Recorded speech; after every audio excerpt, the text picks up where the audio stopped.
In August 23 I was visiting the Isle of Wight for a few days and fancied a local flight, so I decided to fly down to Head Airfield in Devon. It was a few years since I last flew into Head, and when I checked my logbook I saw my last visit was in 2003. At that time I was flying a thruster microlight.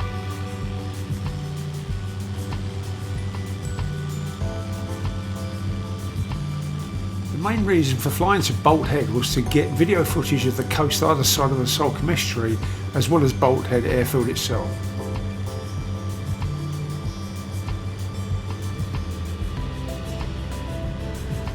Before I started flying from the early 70s until the late 80s, I spent most summer months diving out to Salcombe as a member of the Ilford branch of the British Sub-Aqua Club. This chart shows the route I took from Sandown to Head.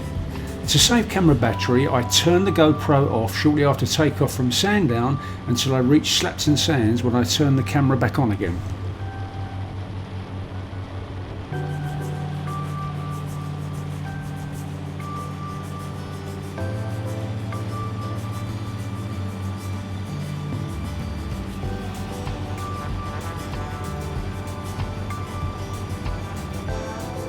The weather en route to Head was not very good, as this cockpit video shows. It was turbulent and I had to change course a few times to avoid rain showers.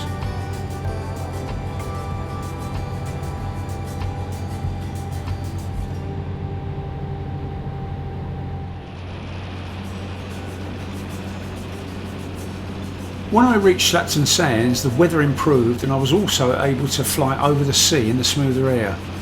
I cut inland behind Start Point, but did not take a direct route to Head, as there is an extensive noise sensitive area either side of the Salcombe estuary.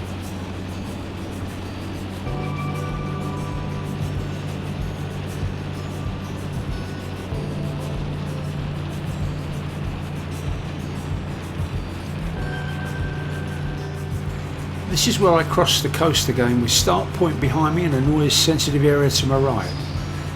This noise sensitive area extends from the airfield, including Salcombe and the estuary, halfway up to Kingsbridge.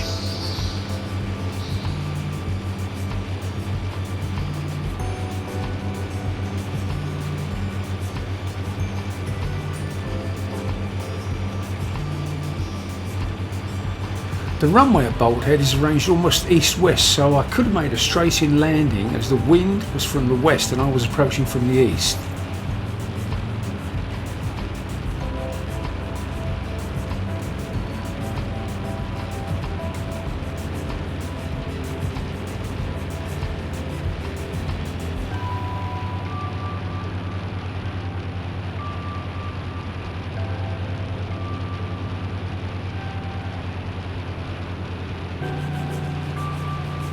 As there's no ground radio at Head, I thought it good airmanship to fly over the airstrip just to have a look at what was going on the ground.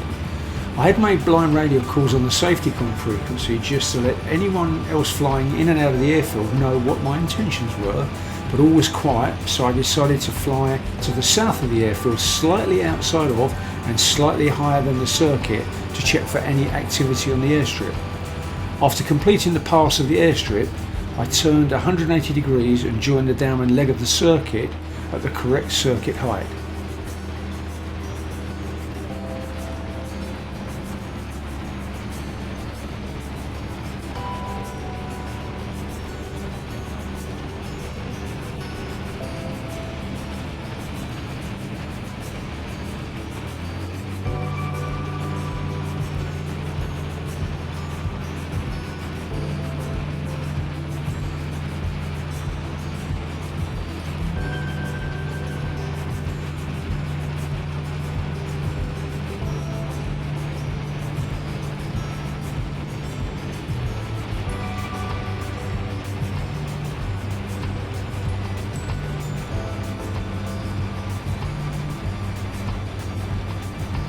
This is the turn onto the circuit base leg.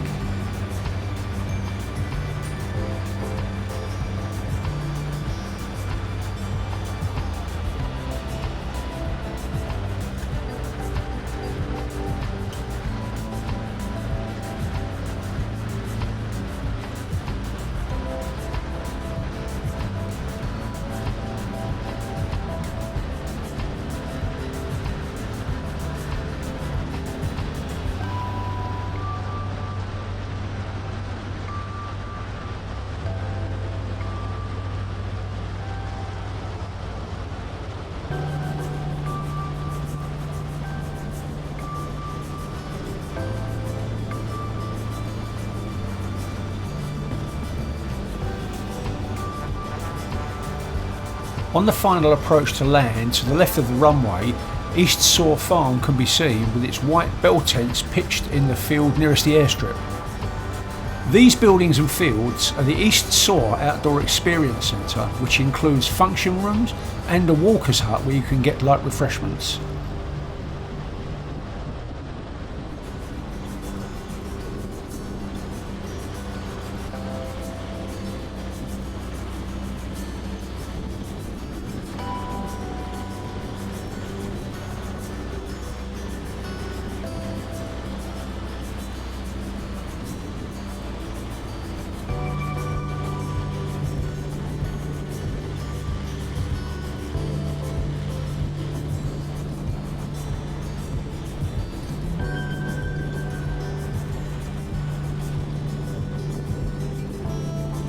It may not look it, but the grass runway was as smooth as a snooker table, and I really didn't need to use all of the runway. I just fancied a look at the far end of the strip.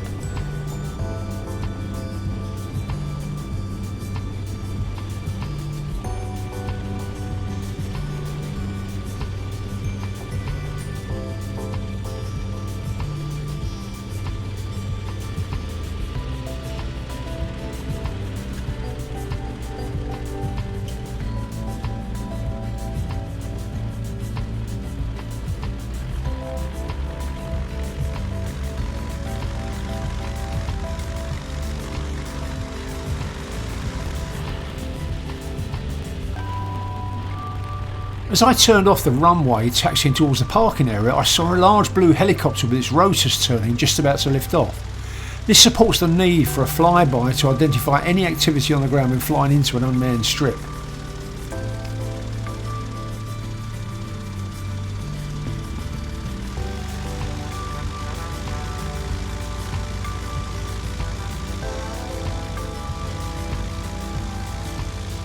The small hut in the corner of the visitors' parking area is where arriving pilots pay their landing fees, and on the day I visited there was a pleasant and very helpful club member in the hut who gave me loads of information and advice. The Bolt Head Aero Club that runs the airstrip have an online request form that needs to be sent before a pilot can land at the airfield. The purpose of this form is to make sure that anyone visiting has the necessary experience to fly into what could be a challenging airfield to land at when the weather conditions are anything other than ideal.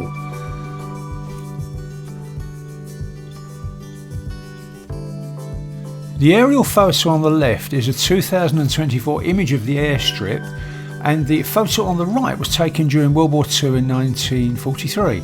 I have outlined in red the most distinctive shaped field in both photographs to show the relative positions of the World War II and present day runway. Today's single runway is parallel to but slightly to the north of the position of the east-west wartime runway. The lower image is a photograph of the plaque installed by Marlborough Parish Council in the car park near the west end of the runway. I managed to find this wartime photo of a Spitfire of 41 Squadron at Bolt Head. Under the starboard wing, the photo also shows the bell tent accommodation on the airfield. It can't have been very comfortable living under canvas on the exposed headland, and I always remember Pat Dean, a dive boat skipper of many years, complaining that Salcombe was wet with the rain in the winter months and humid in the summer months. As the war progressed, facilities gradually improved and the tents were replaced with more permanent huts and hangars, which must have delighted the aircrew. A little bit of airfield history. During World War II, RAF Bolt Head was a satellite airfield for RAF Exeter from 1941 to 1945. The runways were constructed by laying coconut matting on the fields and placing metal grids on top. Because of its southerly location, Bolt Head gave fighters of 10 and 11 Group the maximum range to escort bombers into France. In the build-up to D-Day, night sorties were flown using Mosquitoes and Beaufighters, and daytime sorties using Spitfires and Typhoons. It was also a base for air-sea rescue using Lysanders, Spitfires and Walruses. As it was a quiet weekday with nobody around, I was able to have a leisurely walk about the airfield without getting in anyone's way.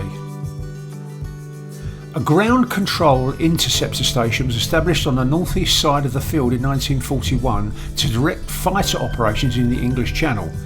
To all intents and purposes it was a radar station. Apparently it was called RAF Hope Cove because the personnel that worked there were billeted in Hope Cove. Unlike the airfield, Hope Cove remained in use into the 1990s, but the World War II buildings have almost all gone. The large concrete structure on the airfield is a post-war bunker that was revamped in the early 1950s as part of the RAF's Rota air defence system in response to the increasing Cold War threat. In the late 1950s, the site was taken over by the Home Office and the bunker was turned into a regional seat of government for the southwest. Its size is very deceptive due to the fact that it's partly submerged. Apparently there are 56 rooms on 2 floors with a total floor area of about 33,000 square feet. The bunker was designed to accommodate 250 civil servants. The government set up 12 regional seats of government to run the country after a nuclear attack. This was number 7. I believe it's in private ownership now, and there was even a plan to convert the building into a themed hotel. This might seem a strange idea, but people pay to stay in old disused prisons, so a post-nuclear hotel might appeal to some, but I would not fancy a week underground. I did admire the relatively new hangars and especially the incredibly clean toilet by the side. Standing outside the hangars, the view of the hills on the far side of the Salcombe estuary was just magnificent. This 2003 photograph shows my thruster with what I assumed at the time were resident aircraft at Bolt Head. They were all well tied down as there were no hangars on site at that time. During my 2024 visit I wasn't able to get into the hangars to see how many of the aircraft captured in my 2003 photo were still there.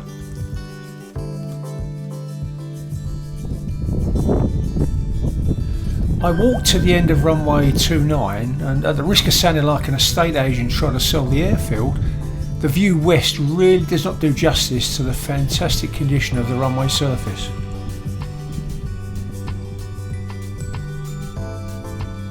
I turned and left the airfield via the gate that was directly in front of the windsock, which led immediately onto a track that is part of the South Hams Circular Walk, which is managed by the National Trust.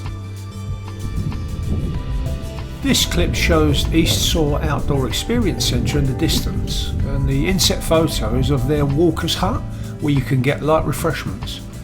It's only a 10-minute walk from the airfield. The inset map shows the circular walk coloured in red, and I have added the Bolt Head runway in green and a large red cross to show where I was standing when I took the video. The circular walk is just under 5 miles and starts at the car park at East Soar, which is right at the west end of the runway. I've not done it myself, but I've been told it's only a 30-minute walk into Salcombe town, but you still have to walk back, which is mainly uphill as the airfield is over 400 feet above sea level. This was the windsock shortly before I took off for my return flight to Sandown. A light breeze blowing almost directly down the runway.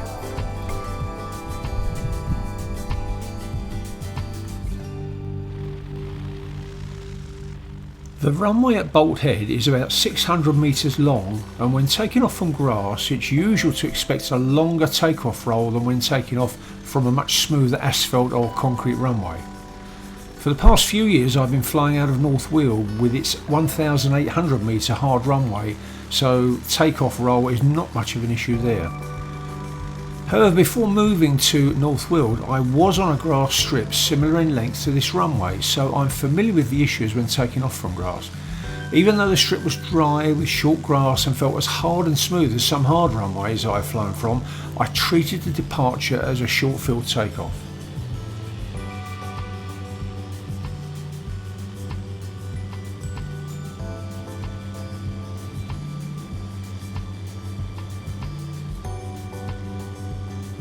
The takeoff from Bolt Head is spectacular when taking off from either direction, but on this day the westerly wind favoured using the west facing runway.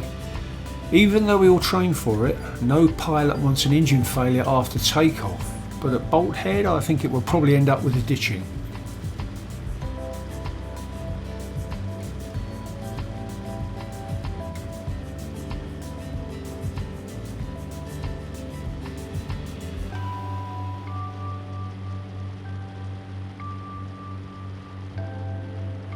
decided not to turn left after takeoff and route directly back to Sandown, but I turned right to the west to have a look at Burg Island with its famous hotel. It's a tidal island, which means it's cut off by the tide at high water, then only accessible by sea tractor. This hotel was built in 1927 in the Art Deco style on a large rock just off the coast by filmmaker Archibald Nettlefold. As the hotel became more popular, improvement works were carried out in the 1930s, including the addition of the captain's cabin of a warship built in 1821, HMS Ganges. You may be able to see the captain's cabin as I pass the hotel flying west, or better in the Inset Archive black and white photograph. Many famous people stayed on the island, but its most famous guest must be Agatha Christie, who wrote 2 books while staying on the island. The Island Hotel, which is now Grade 2 listed, has also been used as a location for various Poirot films and TV programmes. I flew past the island and did a 180 turn out to sea to head east back towards Salcombe.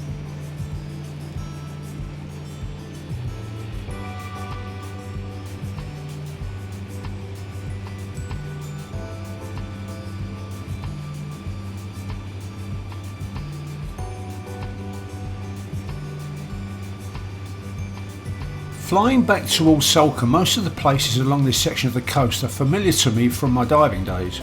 After leaving Burr Island, the first village I passed was Thurlestone, which takes its name from Thurlestone rock that rises up from the sea just offshore. Apparently Thurl is an Anglo-Saxon word meaning hole, thurled stone, stone with a hole in it.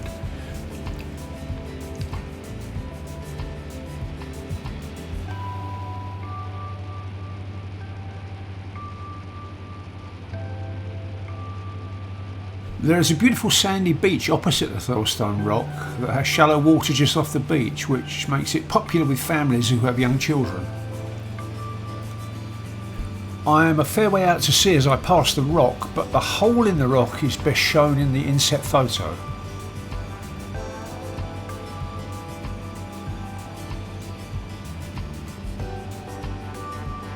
Tucked in the corner, protected from the east wind by Bolt Tail, is the village of Hope Cove, where I've stayed on many occasions over the years. Hop is an Old Norse word, hop meaning small inlet or cove, evolved into hope over time. Hope Cove is very popular with tourists due to the soft sand and well protected beach.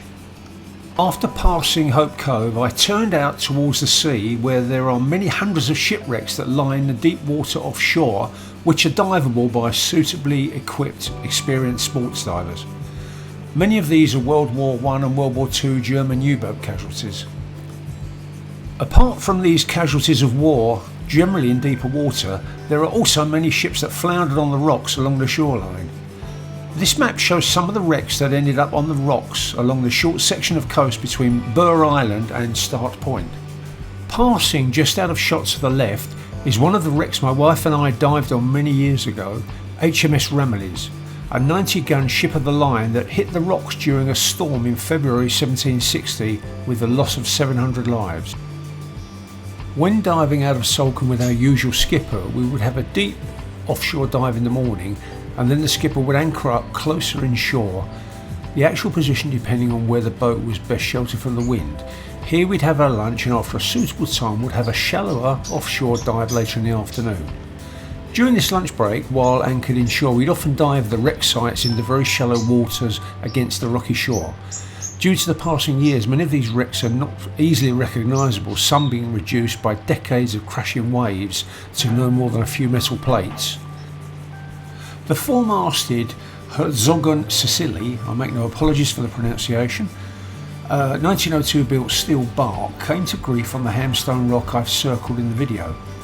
She was on her way back from Australia after an 86-day voyage and was bound for Ipswich to unload her cargo of grain when she ran aground in thick fog. For 7 weeks she stayed stranded on the Hamstone, then was eventually refloated, but as the local council would not allow her to be towed into Salcombe, she was beached in Starehole Bay at the entrance to the harbour.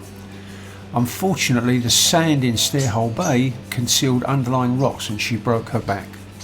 My wife and I dived on this wreck in Starehole Bay in 1990. Rather than turn left and fly directly up the Salcombe estuary, to avoid the noise sensitive area I flew offshore towards Prawl Point before turning a 180 back towards Bolt Head.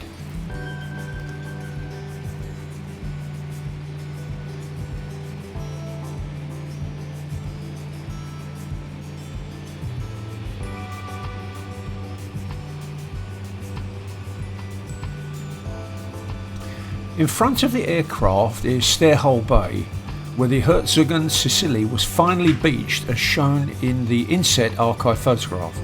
I've included an underwater photograph of a diver on the wreck, and I apologise for the poor quality.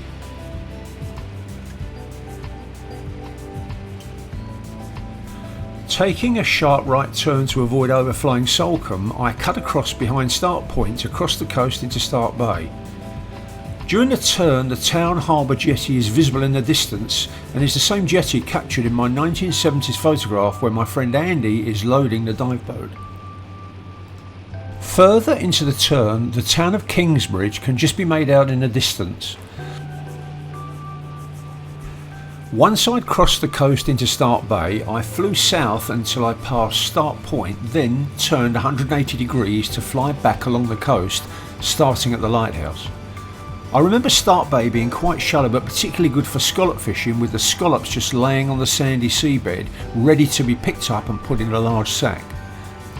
Just a few miles along is Slapton Sands, an area that played a very important role in the preparation for the D-Day invasion of Normandy due to its similarity to the Normandy Utah beach, being a gravel beach, then a strip of land followed by a lake.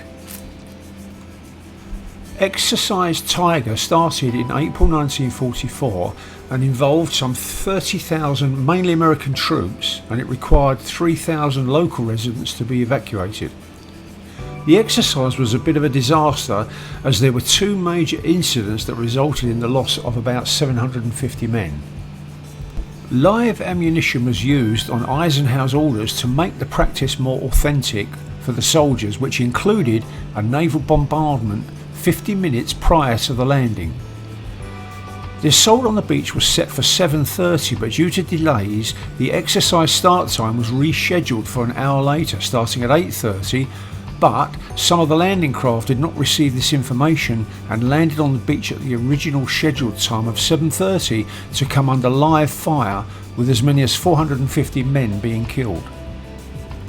It's quite difficult to see as I fly past, but there's a Sherman tank from the 70th Tank Battalion on a plinth placed there to commemorate the men who were killed during Exercise Tiger.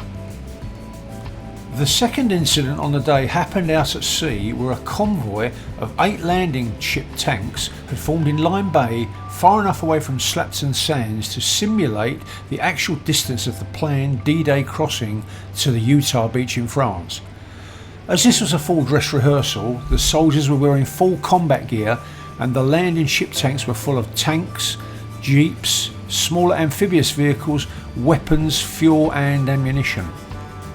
HMS Scimitar was supposed to escort the convoy, but she was being repaired in port, and this information was not passed on to the American military. This meant there was only one corvette escorting the convoy, and to make things even worse, an incorrect radio frequency to be used to inform of U-boat activity was given to the Americans. 4 German E-boats equipped with torpedoes on a routine patrol came across the convoy, sinking 2 of the landing ships and severely damaging another. 638 soldiers lost their lives. I decided to leave the coast here and turn left to overfly Dartmouth. On the left side of the River Dart, perched up on a hill, is the Britannia Royal Naval College, which has been an initial training establishment for the Royal Navy since 1902.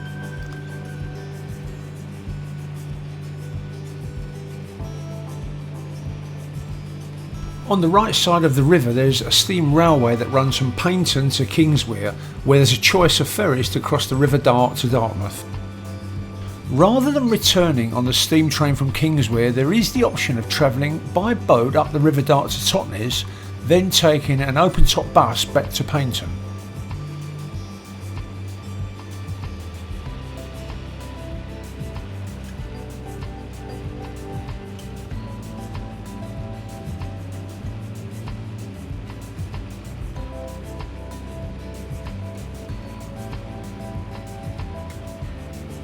A few miles further on and I crossed the coast into Tor Bay, with Paynton ahead on the left, Brixham just out of shot to my right, and Torquay at the far end of Tor Bay.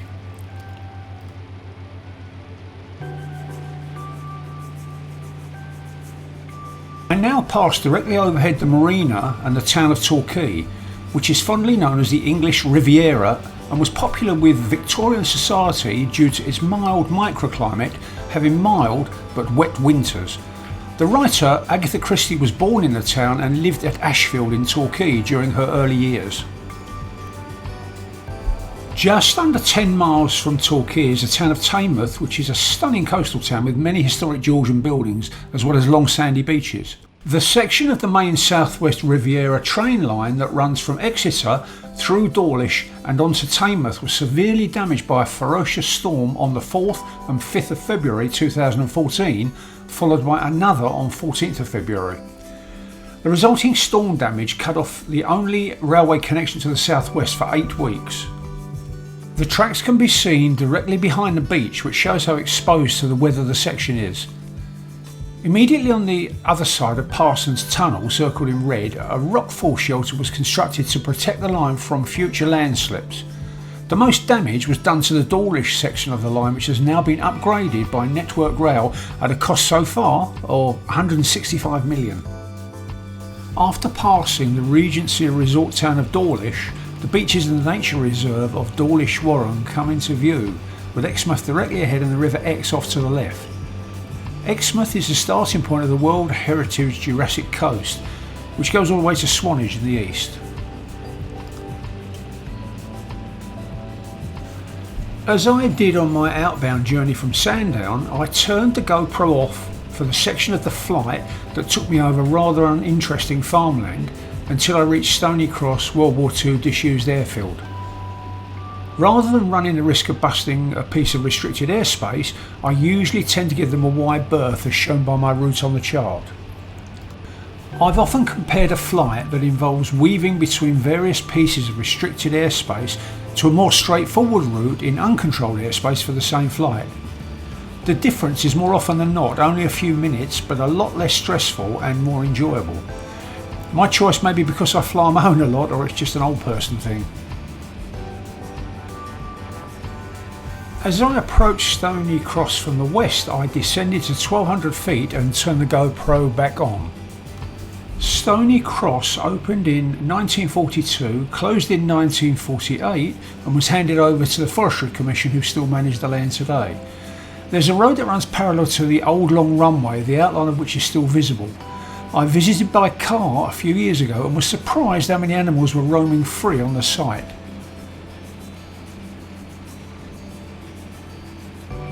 It was nice to see the aircraft hard standing was being used as a caravan site, which can be seen from the video and my photograph.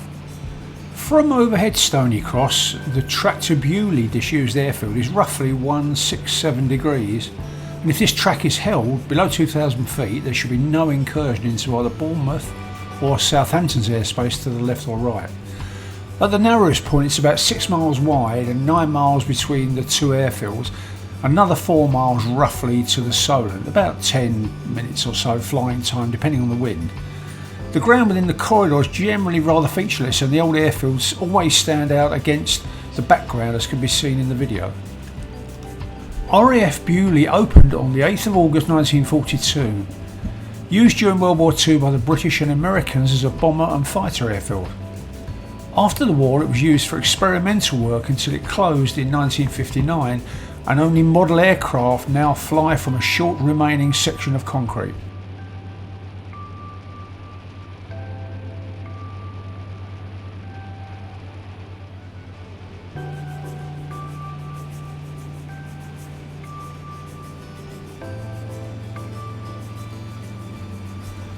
After a quick hop across the Solent to Cowes, a little further on I pass over Osborne House, the favourite residence of Queen Victoria.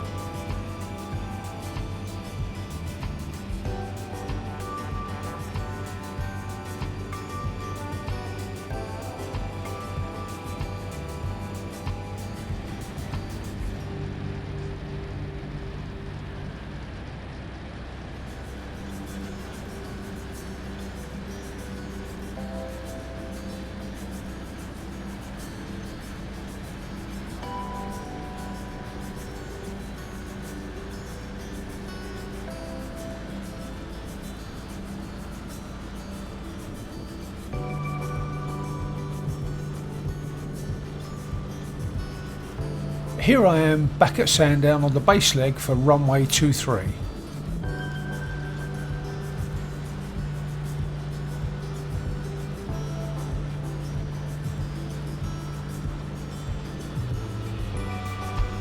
As I turned onto the final approach, an aircraft lined up on the runway to take off, so I decided to go around. There was never any conflict, but as there was no other aircraft in the circuit, I thought the practice would do me no harm. I've cut this go around out of the video, so the actual landing clip is my second attempt.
Back at Sandown for a pizza and a beer in the bistro on the airport. Over the years this has always been my favourite airfield to visit, but since Dan Sabani took it over it has become even better. I'm sure anyone who's ever visited Sandown would agree.